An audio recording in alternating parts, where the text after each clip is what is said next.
حبیب صاحب، اس وقت جو ہم لیول پلینگ فیلڈ کی صورتحال دیکھ رہے ہیں، ماضی میں کیا صورتحال رہی لیول پلینگ فیلڈ کے حوالے سے؟ عظمیٰ، پہلے تو ایک بات واضح رہے کہ جو لیول پلینگ فیلڈ کی بات ہے وہ کچھ اسپیسیفک یہ نہیں ہے کہ صرف تحریک انصاف کو ملنا چاہیے. لیول پلینگ فیلڈ کسی بھی الیکشن کی سینکٹٹی برقرار رکھنے کے لیے ضروری ہے. یعنی الیکشن کی تقدیس بھی برقرار رہے، اس کے منصفانہ ہونے کا یقین بھی ہو لوگوں کو، اور لوگوں کو یہ بھی نظر آ رہا ہو کہ یہ صاف اور شفاف ہے، اور رن اپ ٹو الیکشن جو ہے اس میں بھی تمام پارٹیوں کو مناسب موقع ملا کہ وہ عوام میں کو اپنے منشور کی طرف کھینچ سکے یا اپنے امیدوار کی طرف کھینچ سکے. تو یہ کوئی تحریک انصاف پہ احسان والی بات نہیں ہے. صحیح. یہ یا مسلم لیگ نون پہ احسان والی بات نہیں ہے، یا پیپلز پارٹی.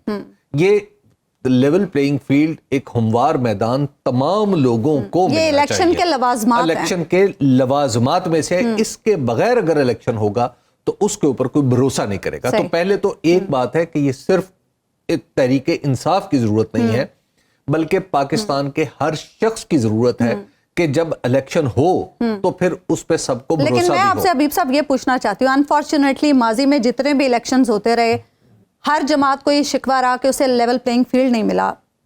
ان الیکشنز میں اور آج اب جو 2024 کا الیکشن ہم دیکھیں گے، کتنا فرق ہے لیول پلینگ فیلڈ کا؟ ایک تو یہ بات ذہن میں رکھیے کہ تمام کی تمام جماعتوں نے جس طرح کے بھی الیکشن تھے وہ قبول کیے تھے، اور اس میں بیٹھ کر، بالخصوص اگر ہم آخری الیکشن کی بات کر لیں 2018 میں جو ہوا تھا، تو اس کے نتیجے میں جن پارٹیوں نے باقاعدہ طور پر کہا تھا کہ یہ دھاندلی زدہ الیکشن ہے، انہی پارٹیوں نے اسی پارلیمنٹ میں سے حکومت بھی نکال لی تھی، حکومت بھی کشید کر لی تھی نا.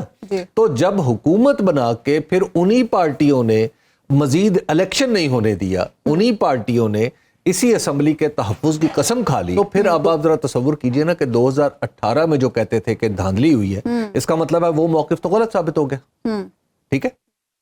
تو اب جو ہے، اب جو صورتحال بنتی نظر آ رہی ہے اس میں یہ ہے کہ اگر 2018 کے الیکشن کو ہم فرض کر لیتے ہیں کہ جناب وہ پی ایم ایل این کی تعریف کے مطابق دھاندلی زدہ تھا، اور پی ایم ایل این کی دھاندلی کے اعتراضات کیا تھے؟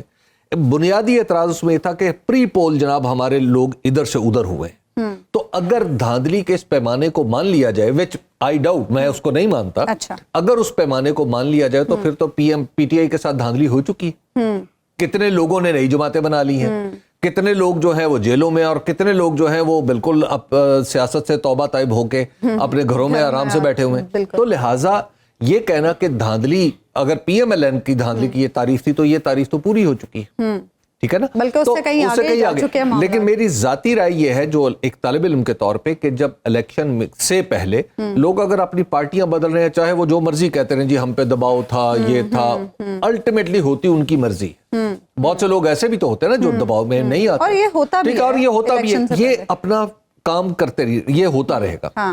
اہم ترین بات یہ ہے کہ اس وقت جتنا پی ایم ایل این یا پیپلز پارٹی جس سہولت کے ساتھ کوئی کنونشن کر سکتی ہیں، جس سہولت کے ساتھ جلسہ کر سکتی ہیں، اس سہولت کا جزوی حصہ پاکستان تحریک انصاف کو بھی تو میسر ہونا چاہیے نا. تو یہ تقاضا تحریک انصاف کا نہیں ہے، عمران خان کا نہیں ہے. عمران خان کو الیکشن کی ضرورت نہیں ہے، تحریک انصاف کو الیکشن کی ضرورت نہیں، یہ میری اور آپ کی ضرورت، ملک کو ضرورت ہے، یہ 25 کروڑ لوگوں کی ضرورت ہے کہ پاکستان کا الیکشن ایسا ہو کہ اس کے بعد اس نتائج پہ کسی کو شک نہ ہو، کیونکہ نتائج پہ اگر شک پیدا ہو گیا تو وہ ایک نیا اور بڑا بحران ہوگا. بالکل. سنو نیوز کا یوٹیوب چینل ہی آپ کی خدمت میں بے لاگ تبصرے اور غیر جانبدار تجزیے لے کر آتا ہے.